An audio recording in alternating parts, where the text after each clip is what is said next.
Right now, someone less skilled than you is winning. Not because they're better, but because they look certain. They speak like their words are law. They move like they own the room.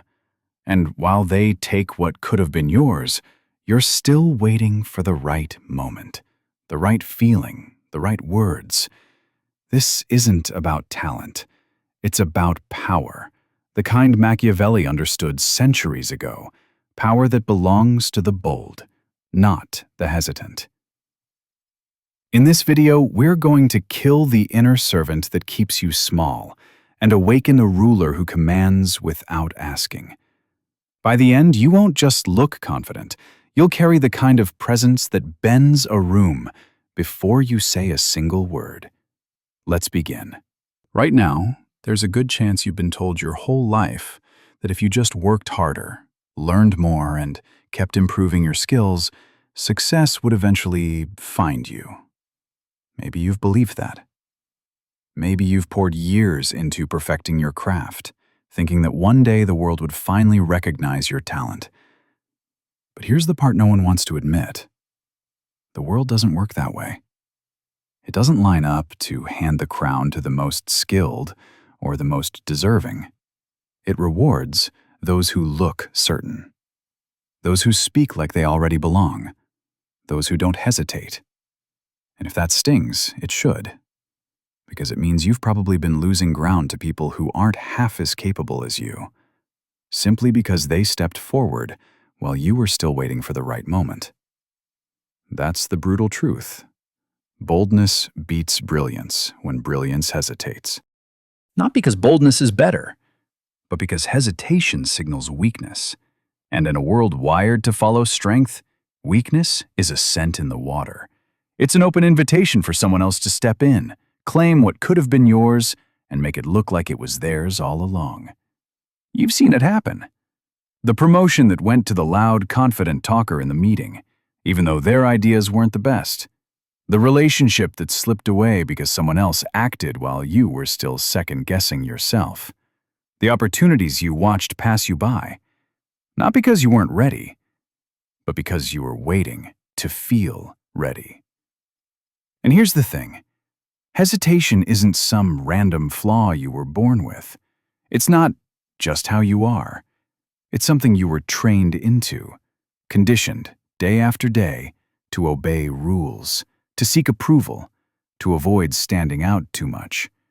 It started when you were told to raise your hand before speaking, when you were rewarded for being polite and nice rather than bold and certain, when you learned to soften your tone, to apologize before asking for what you want, to check if it was okay to take up space.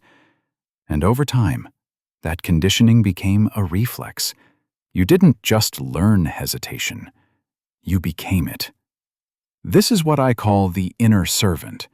It's that quiet, insistent voice in your head that tells you to play small. The voice that overthinks every word before you say it. The voice that apologizes before it even knows what it's apologizing for. The voice that says, wait, don't speak yet. Don't move yet. Don't act yet. The voice that's convinced that if you just please enough people, if you just avoid making anyone uncomfortable, you'll eventually get your turn. But here's the ugly truth.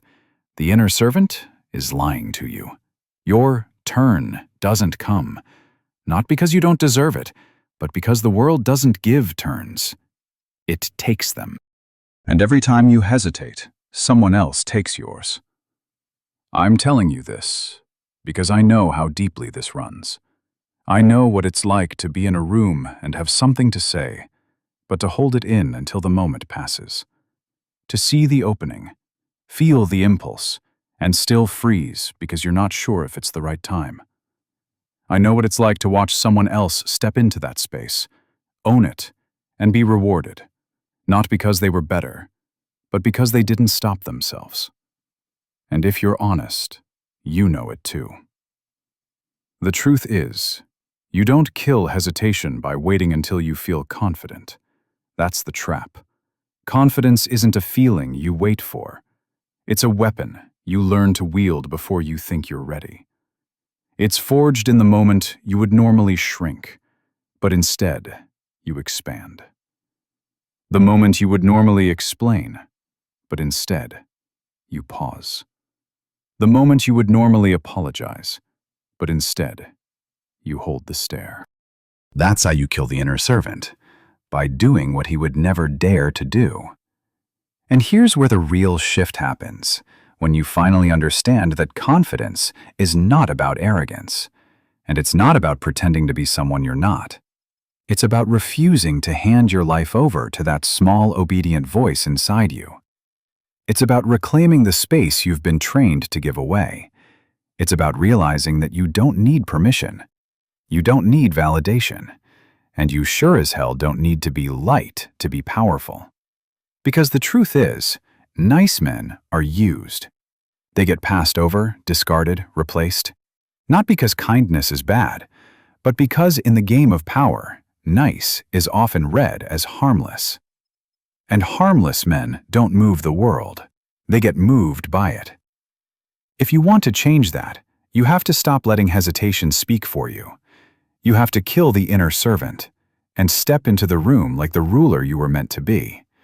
Not louder, not flashier, but more certain than anyone else there. So ask yourself right now, how many moments have you lost because you hesitated? How many times have you been overruled, overlooked, or overshadowed by someone who simply decided to act? And more importantly, how many more times are you going to let it happen? Because the second you stop waiting to feel ready, the second you stop asking, "Is this okay?" and start saying, "This is how it's going to be," everything changes. That's the moment you stop playing life like a servant and start living it like a ruler. So here's where the change begins, not in some distant, imagined future where you finally feel ready, but in the very next moment you want to hold yourself back. Power doesn't come from waiting for the perfect timing. It comes from taking what's in front of you without asking for permission. That's the Machiavellian shift, moving from asking to seizing, from explaining to acting. It's about realizing that hesitation is nothing more than a learned pause, and that pause is costing you everything. Think about the last time you felt the urge to speak up but didn't. Maybe it was in a meeting, maybe in a conversation with someone important, maybe in a moment when you knew deep down you had the right answer, and yet you bit your tongue. Why? Because you thought, what if I'm wrong? What if I sound stupid? What if they don't agree? That's the servant speaking. The ruler doesn't ask those questions. The ruler doesn't stop to get approval. The ruler moves, and the room adjusts. The truth. You've been trained to believe that shrinking makes you safer.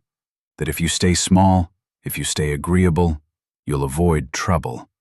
But safety doesn't belong to the small. It belongs to the strong. And strength isn't loud or reckless. It's deliberate, controlled. It's the way you walk into a room without rushing, the way you sit without fidgeting, the way you speak without cluttering your words with "I think," or "maybe," or "just saying." Those little phrases might feel polite, but what they really do is bleed the power out of your voice. They turn your statements into suggestions, and suggestions are easy to ignore. I want you to try something. The next time you feel yourself about to justify, explain, or soften your words, stop. Pause. Let the silence do the heavy lifting. Because silence is not emptiness. Silence is a force. It's the reason people lean in when someone quiet finally speaks. It's the reason the most dangerous person in the room is often the one saying the least. The moment you stop rushing to fill the space, you start controlling it. Have you noticed how predators move? They don't fidget, they don't dart around nervously. They move slowly, deliberately, like they already know they own the ground they're walking on. That's the energy you need to cultivate. The kind that says, "I'm not in a hurry because I'm not chasing anyone." Most people move and speak too quickly because they're trying to impress, trying to be liked, trying to prove themselves before they've even been challenged. But the more you rush, the more you reveal. The slower you move, the more others reveal to you. And when you speak, speak like the decision has already been made. Not as if you're offering an idea to be voted on, but as if you're declaring the next step. That doesn't mean being arrogant. It means sounding like someone who doesn't expect to be questioned. You'll notice something interesting happens when you do this. People stop looking for holes in your words. They start adjusting themselves to match your certainty. This is the inversion, doing the opposite of what the inner servant tells you to do. When you feel like shrinking, expand. When you feel like explaining, pause. When you feel like apologizing, hold the stare. It will feel unnatural at first, maybe even uncomfortable. But that discomfort is just the conditioning wearing off. You've lived your whole life trained to believe that politeness equals safety. It doesn't. Precision, control, and presence equal safety. If you've ever wondered why some people command respect the moment they enter a room, this is why. It's not magic. It's not charisma you're either born with or not. It's the discipline of restraint, the willingness to let others talk themselves into exhaustion while you gather every piece of information you need before you move. It's knowing that the less you speak, the more they have to guess about what you're thinking, and people fear what they can't predict. So here's your challenge. For the next week, become hyper-aware of every moment you're about to explain yourself unnecessarily, every time you rush to fill a silence, every time you catch yourself softening your words. And then, don't. Let it pass. Notice what happens. Watch how people start leaning in, watching you more closely, listening differently. Because that's the secret most will never learn. It's not about talking more or trying harder or convincing anyone. It's about removing the noise so that when you do speak, your words land like stone, not like feathers. I know this isn't easy. It requires you to break years, maybe decades, of habits that have made you feel safe. But ask yourself honestly, has staying small actually protected you? Or has it just kept you invisible? Has politeness actually earned you respect? Or has it made you easy to ignore? Power begins when you stop waiting to be invited and start carrying yourself like you've already been chosen. And not chosen by them, chosen by you. What does this bring up for you? Have you ever noticed yourself defaulting to explanations, apologies, or nervous chatter? And what might happen if, just for a week, you cut them out completely? I'd love to hear your thoughts below. Up to this point, we've been talking about presence, how to move, how to speak, how to strip away the habits that weaken your authority. But here's the truth most people miss. Presence without emotional control is just decoration. You can walk into a room with perfect posture, speak with calm authority, and still have it all crumble the moment someone pushes the right button. One insult, one backhanded compliment, one cold silence from someone you wanted attention from, and suddenly, they own you. That's why the next step is emotional sovereignty. And I don't mean being numb. I don't mean pretending you don't care. I mean becoming psychologically unreachable. Not emotionless, but unshakable.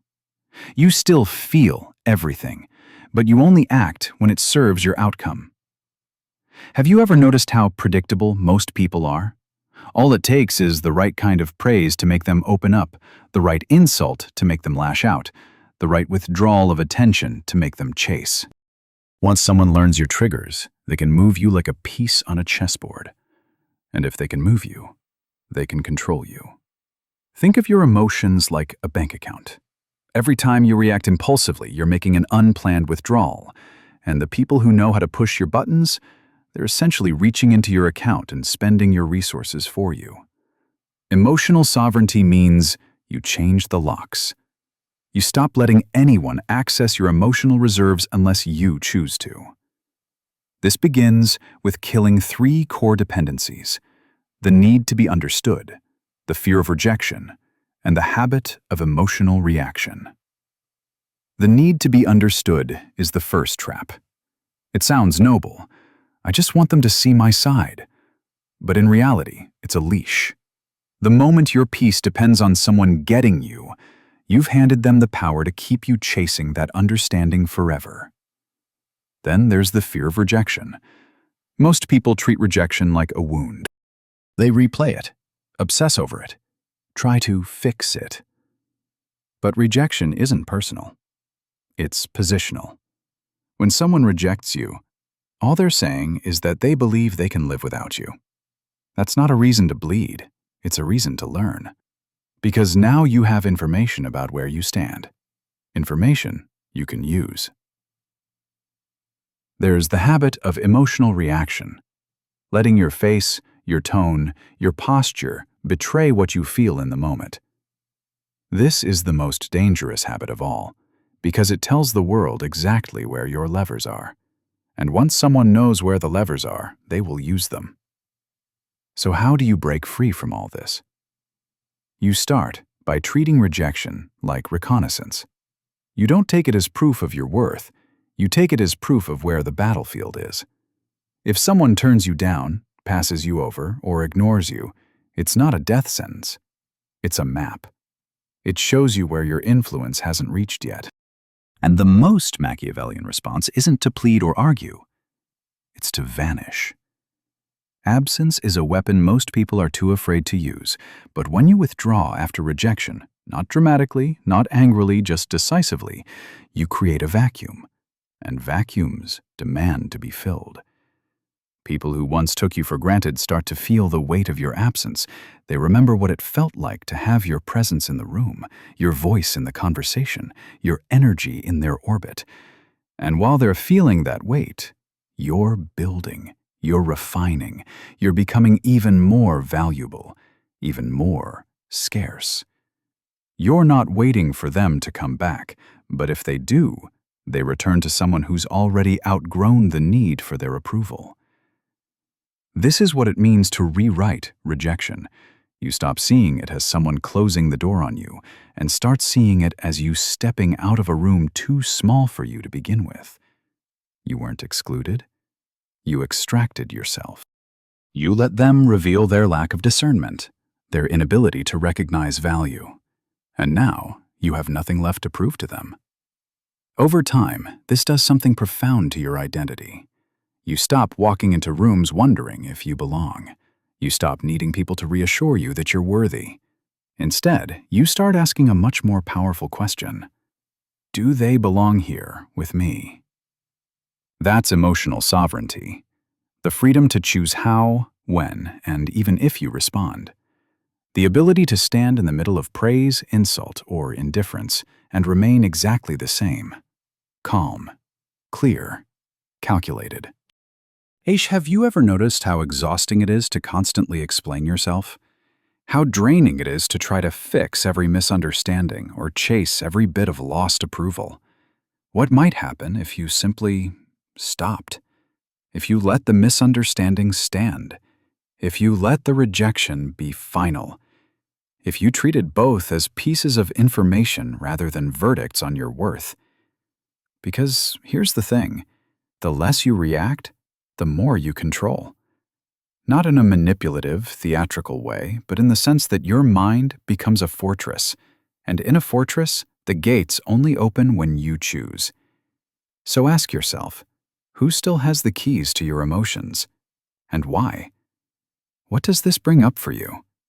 Have you experienced a moment where holding your silence or withdrawing your presence shifted the entire dynamic?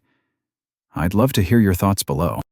There's a moment in every person's life, if they're lucky enough to see it, when they realize they've been living for the wrong audience. When they finally understand that most of the approval they've been chasing was never worth the cost. That's when everything shifts. That's when you stop asking for a seat at someone else's table and start building your own. This is the final transformation. The point where rejection no longer stings. It clarifies. The point where absence is no longer loneliness. It's leverage. The point where you stop performing for applause and start moving with a kind of quiet certainty that doesn't need to announce itself. Because here's the truth. The greatest comebacks aren't loud. They're not fueled by revenge or the need to prove them wrong. The greatest comebacks are silent, unshakable, almost surgical in how they re-enter the world. They carry no bitterness, no desperate need for validation, only results so undeniable they make others feel the absence of what they once took for granted. Power at this level isn't about how many people you can impress. It's about how little of yourself you need to give away for the world to notice you've entered the room. It's scarcity, precision, and certainty. You don't scatter your energy across 100 battles. You choose your ground carefully. You speak less, move less, react less. But when you do, it matters. And here's the most important part. This transformation isn't about becoming cold to life. It's about becoming warm to the right things, the right people, the right opportunities. When you stop chasing acceptance from everyone, you free yourself to give your presence fully to the few who have truly earned it. And in a world full of noise, that kind of focused attention is rare. It's valuable. It's unforgettable.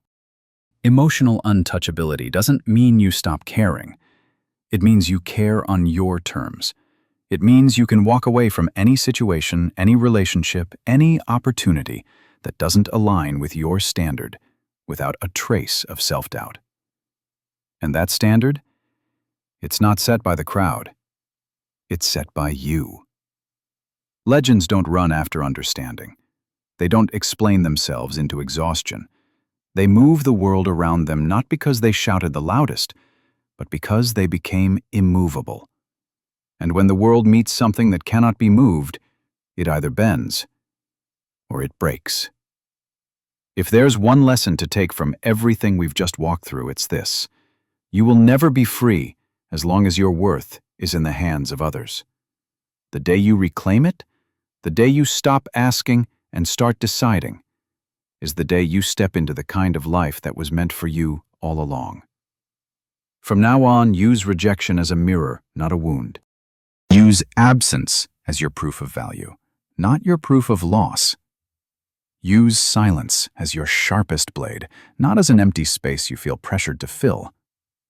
And remember, your power doesn't come from convincing the world you belong. It comes from carrying yourself like you always have. I know this is not the easy path. In fact, it's the opposite. It's the harder choice, to hold back when you want to explain, to walk away when you want to plead, to keep your presence rare when you want to be everywhere. But the harder choice is the one that shapes you. And the person you become on the other side is worth more than the comfort you leave behind. And maybe the most beautiful part is this. You don't have to announce to anyone that you've changed. You don't have to make speeches or grand declarations. You just live differently. You carry yourself differently. You speak differently. And slowly, the people around you notice. Some with respect, others with discomfort. But all of them will remember. Because this isn't about winning every interaction or dominating every room. It's about becoming so aligned with who you are, so certain in your own identity, that the world has no choice but to adjust around you. That's the quiet power of a life lived without begging for a single ounce of permission. If this message helped you feel seen, if it reminded you of your own strength, I'd love for you to subscribe. Not because I want a number to go up, but because I want this space to be one where you can keep building the kind of life you don't have to explain to anyone. A space for clarity, for growth, for those rare moments where someone says exactly what you've been feeling, even if you couldn't find the words yourself. Before you go, I want to ask you one thing. What's one truth you've realized about yourself today? Maybe it's a habit you're ready to break. Maybe it's a standard you've been lowering. Maybe it's a reminder you've needed for a long time. Whatever it is, write it in the comments. Your words might be exactly what someone else needs to hear right now. And if this resonated with you, if you felt something shift as you listen, please like this video and share it with someone who needs the same reminder. Not everyone will be ready to hear this, but the ones who are, it could change everything for them. You don't need to be everywhere. You don't need to be everything to everyone. You don't need to be liked to be powerful. You just need to be certain. And once you are, the world will never see you the same way again. This isn't the end of your story. It's the turning point. And from here on out, you don't ask twice, you don't flinch, and you don't wait to be chosen. You are the standard now, and the world will remember.